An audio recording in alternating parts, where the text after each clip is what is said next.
Hello, welcome back to Spain. I'm back at home now. I don't have a desk. Actually, IKEA is about to deliver my new desk. Today, actually, they just called me.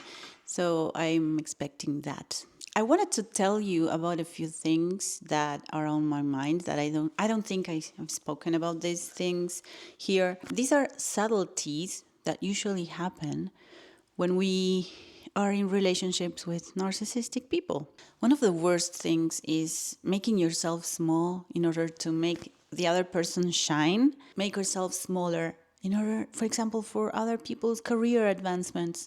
You stop your own career or your dreams of having kids, for example. If you are in a relationship with a partner that says, oh, maybe wait, future fake through that, like wait a few years. Oh my God, I've seen people that have been in relationships like that, and it's not good to do that. And so these things are so subtle. That's why I compare this to evil and to how demons behave, basically, Catholic, sorry. But really, it's so subtle and like serpentarious. Is that a word in English? Like serpents go like this, on their stomachs.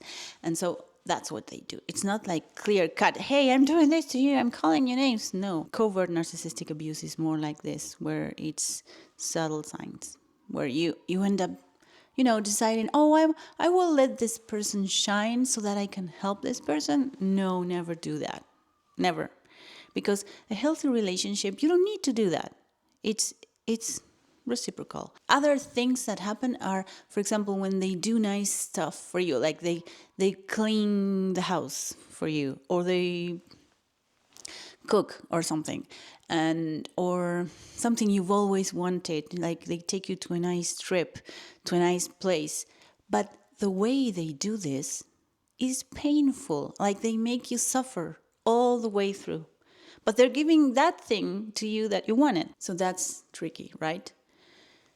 That's another subtle thing that they do, and that maybe people realize too late, maybe. Giving up your stuff, the focus. So I always talked about changing the focus of attention. Activate your reticular activating system, where you set a goal. This is golden. You know how people talk about manifestation and manifest? I manifested my way through this, right? No, we have things in our brain, right? And that this system is already made for us in our brain, where if we set goals, our brain will keep working for that, although we don't know it's doing that. It's our best friend.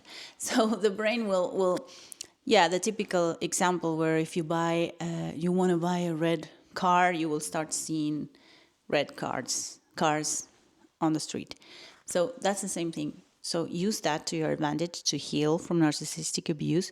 Set goals. Start thinking about yourself. Focus on your goals. Write them down and then say, okay, you will see them becoming the truth in the future, the reality, right? Because you will start doing things towards that. You have a goal, and then your brain knows this, and then you reread it once in a while, and then you will start finding yourself doing stuff for yourself. Right? I think that will help you achieve things, do stuff for yourself. It's amazing how this goes. This is why people wrote books just like The Secret or anything like that. It's because it works. It's amazing. So our brain has that already built in. So let's use that, okay, to our benefit. You just write the goals, start thinking about what you want to achieve, and then you will get to that. For sure. I can guarantee that. But God doesn't help those who don't help themselves. So you have to push, you have to put the sacrifice and get out of that fear, obligation, guilt, or freeze response, right? Or flight response. Make an effort to get out of that and start changing the focus of attention to yourself. Whoa, this is moving. Okay, this is good.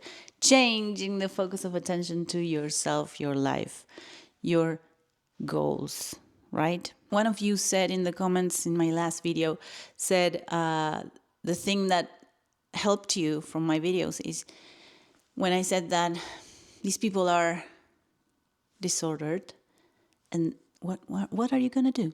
They won't change. So, right, that's great. I love that you said that. You mentioned that in the comments in that video, because that is like the best thing that you need to take out of these videos is that you won't change this person. So you have to switch the focus of attention to make it work for you, because it's not egotistical. It's people have their own paths. You cannot heal somebody else. That's not your job. If you are a friend, a daughter, a son, a husband, a wife, that's not your job. Your job is to be a friend, a husband, a wife, okay? Not a therapist, right? Even therapists can't heal narcissistic people. So there you go. So yeah, these subtle signs of covert narcissism, subtle things that covert narcissists do during a relationship are so hurtful that we need to come up with ways of getting out of that, right? And one of these ways is focusing on yourself, your goals, thinking about yourself every day a little bit more. It's not like you're going to be narcissistic. You just need sort of a drop of self-esteem now.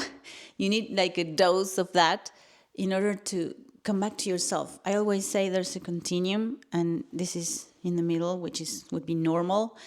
Here we have narcissism, like pathological narcissism, and here we have victims of abuse.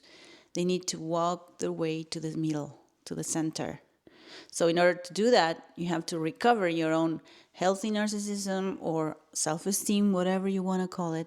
You have to walk your way back to that. And that entails thinking about yourself, okay?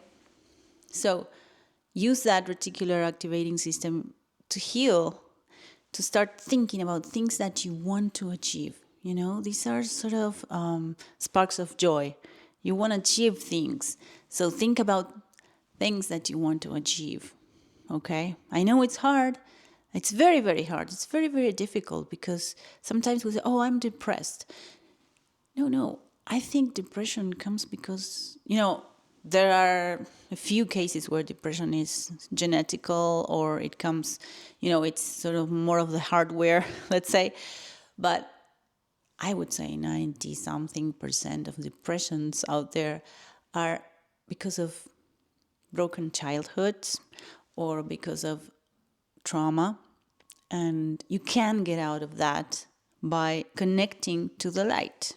If you pray, if you're Catholic, if you're Christian, 100,000 times better for you, because you have someone that is with you at all times and helps you, and you can see it. I mean, if you have a grain of faith, just like Jesus says, you can move mountains. It's true. I cannot tell you, but you will see it in your own life. So set those goals for yourself. You're not being egotistical. You're just trying to walk your way to the normal area where everybody is doing stuff for themselves and being nice to others as well, but also doing stuff for themselves, okay? So you have to walk this way, and that entails thinking about yourself. I hope this was helpful. Cheers, and nice to be back here. I hope I can keep it up. See you soon. Bye-bye.